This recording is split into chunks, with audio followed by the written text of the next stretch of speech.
माणसाच्या बडबडीमुळे त्या वागण्यामुळे सगळे लोक परेशान आहेत। मला वाटतं स्वतः उद्धवजी परेशान असतील। हा पक्ष संपवण्यासाठी मला असं वाटतं की संजय राऊत पुरेसे आहेत। सकाळपासून काही बडबड करतात, तुम्हाला वाटतं आम्ही खूप काही तीर मारलेला आहे, तुमच्या विचार लोकांना पटत आहेत, तुमची बडबड लोकांना पटते, तर तुम्ही महापालिकेच्या निवडणुकीला सामोरे या।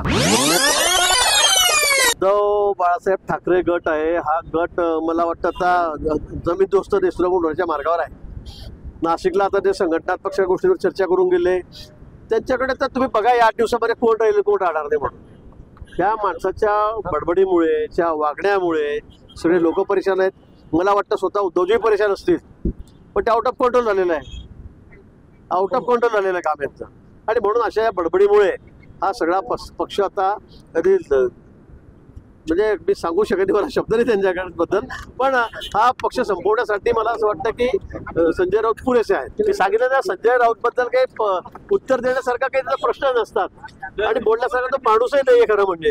काय बोलत त्यांच्याबद्दल, सकाळपासून काही बडबड करतात, काहीतरी बोलायचं असतं रोज सकाळी ते बोलत असतात। आता कुठला घोटाळा झालाय, काय झालं, आता जे जे अधिकारी आहेत ज्यांनी चुकीचे फॉर्म भरले ते सगळे नाव कमी होत आहेत, त्यात वाईट काय, त्यात वाईट काय त्याच्यामध्ये, हा घोटाळा कसला आहे?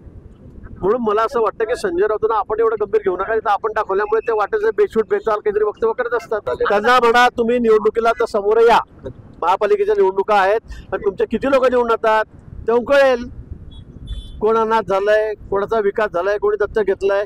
लोक तर मतदान करतील ना। तुमचा जर एवढा लोकांवर विश्वास आहे, तुम्हाला वाटतं आम्ही खूप काही तीर मारलेला आहे, तुमच्या विचार लोकांना पटत आहेत, तुमची बडबड लोकांना पटते, तर तुम्ही महापालिकेच्या निवडणुकीला सामोरे या आणि निकाल लागल्यावर आपण भेटू म्हणा। कुठे कुठे आलेले कुठे विवाह सोहळ्यामध्ये तर सगळे नेते सुद्धा करत असतात।